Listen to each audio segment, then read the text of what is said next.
It's my birthday, and I don't care what you think, because at least my gift finally came in. Oh, that hit the spot. Hey, it's okay. I live alone. I can be like that. Finally in my hands, weapon. Oh my. Weapon loss number 1.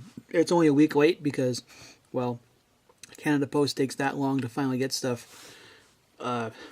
250 some kilometers. Efficiency. I know you boys acting like this one, but that's his problem, not mine. What I got was, I actually like detective shows. Yes, I'm old, and there's something wrong with me because I like procedural cop shows. And if you're still listening, thank you for sticking around. They're going to put together one of the 4 teams to go and find Wolverine. Now this one mostly in and around New York.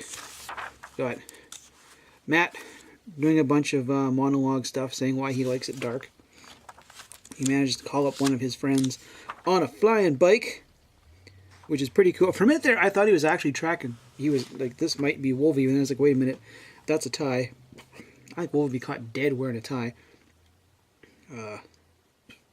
It also took me a moment to realize this was up in the air. I thought he was listening to it, and maybe this was something he was listening to. But anyway, we get a guy that looks like he'd be at home in any New York cop show. Frank McGee beats me where he's from. Don't care. I actually kind of like him. In my head, he talks with like a good New York accent, right? Yeah. I'll never get sick of New York at night. Never. And if they make this a show, I will watch the crap out of it. Dude can take pictures of scenes and remember them perfectly. Yeah, that's an awesome detective stuff. That's a great power for a detective, actually. I'm surprised no one had done that yet. They're going to often find Wolverine. Which one? The many whatever knockoffs. He talks.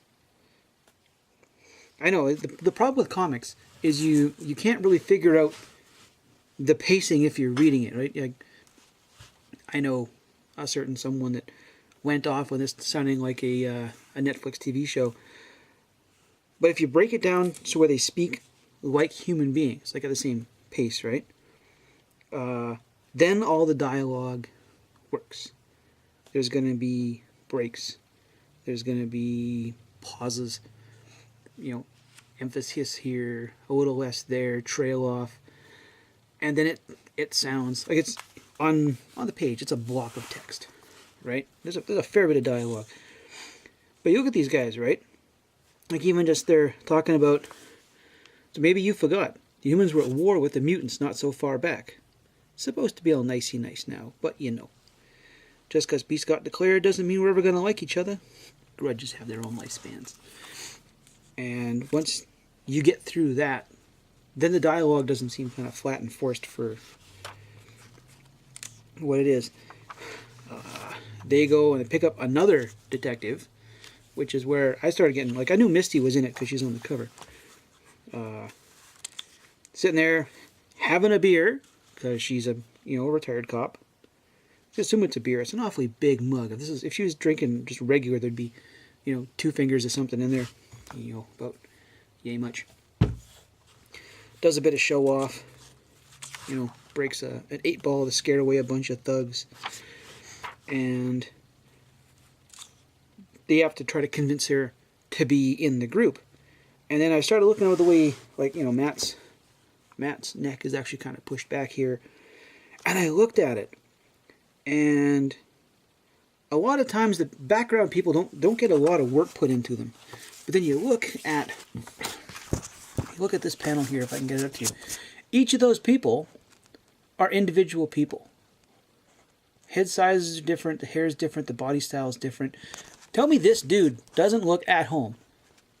Sitting behind a desk with those gray temples and a nasty widow's peak. He belongs behind a cop desk. Right? And even here where he's staring down into his drink. It's a great character. If what's his name here? Charles Sewell came up with him. I buy it. I like him. I think he's a neat character. Not sure I'd watch a show with just him, but he comes off as... The first time I saw him, I wanted to think of him as... what's his name? The guy from The Sopranos. The older guy, whose name I can't remember. I haven't watched The Sopranos in forever. But then it's like, nope, I thought, no, let's have him talk like Sipowicz for NYPD Blue. Yes, I'm old, shut up. And everything started to work. So they convinced him to come along. And they got here. Unless you speak 1,000 languages, we need some help in that department. My Spanish is pretty good. I've got French. I've got fluent in Mandarin. 3 down, 997 to go. I've got a guy. And it's like, wait a minute. Wait, I only know one guy who speaks that many languages. And it's Cypher. Which was cool. They kind of led you in that direction. If you'd been a long-time reader, you knew about Cypher. And holy crap, has he turned himself into a neckbeard? Got the sunken eyes. Although for an unkempt internet nerd, hair's not bad. He's got the mustache game is pretty good, actually. If I could grow just that kind of mustache, I would have, instead of the beard you saw me in a few episodes ago when I was crabbing about my tools. Plugged himself into the internet and tried to decipher it. Don't have to tell you. You've gone online and started following links, and 4 hours later, you were reading who knows what. Cypher did that and disappeared for a few years. He loses his mind. Beats me where he got the energy rifle from. But him being a member of the X team, it probably a leftover from somewhere. We got an ad here for the wedding of the century. That cover is terrible. But they pock him on the head and get him back to his senses. And I know Cypher is supposed to be in world very early 20s. Kitty Pryde came out in 81. We're almost 40 years later. She comes off as being very late, very early 30s, 31, 32, very mature. So we're going to put Cypher somewhere, probably about 23. And he's had a lot of road miles for a 23-year-old. And yeah, he looks, the cheeks are all sunk. That's going to look old, but I got to tell you, I went to high school with a kid that looked this way. And that's just the way he looked. So this is not... I buy that as a young man who's simply spent far too much time sitting on a floor on the internet. Although in reality, I think if they were going to go the whole way, there would have to be a lot more tissues lying around. You got to take a break from deciphering, you got to go from working one thing out to working the other. Let's not go there. But, kid, I think I like you. And, yeah, you want to know where Logan is? That's easy. He's everywhere. And you get this and you're like, yeah, you know what? In today's day and age, people would have taken pictures or hauled out stuff and thought, hey, I know that guy. This I put on your social media.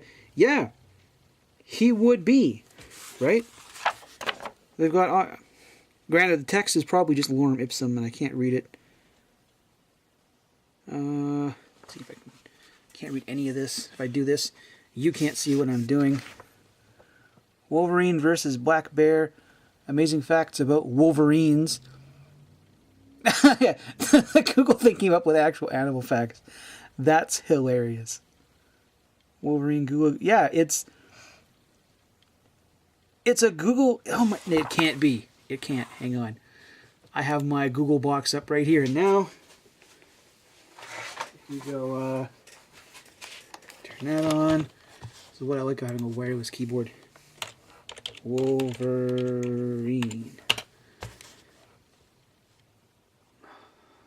characters, James Howlett.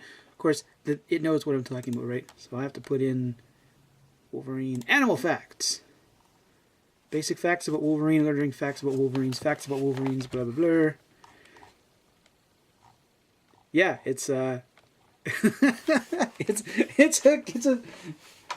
Google screenshot of someone who's never looked up Wolverine for the comic books ever.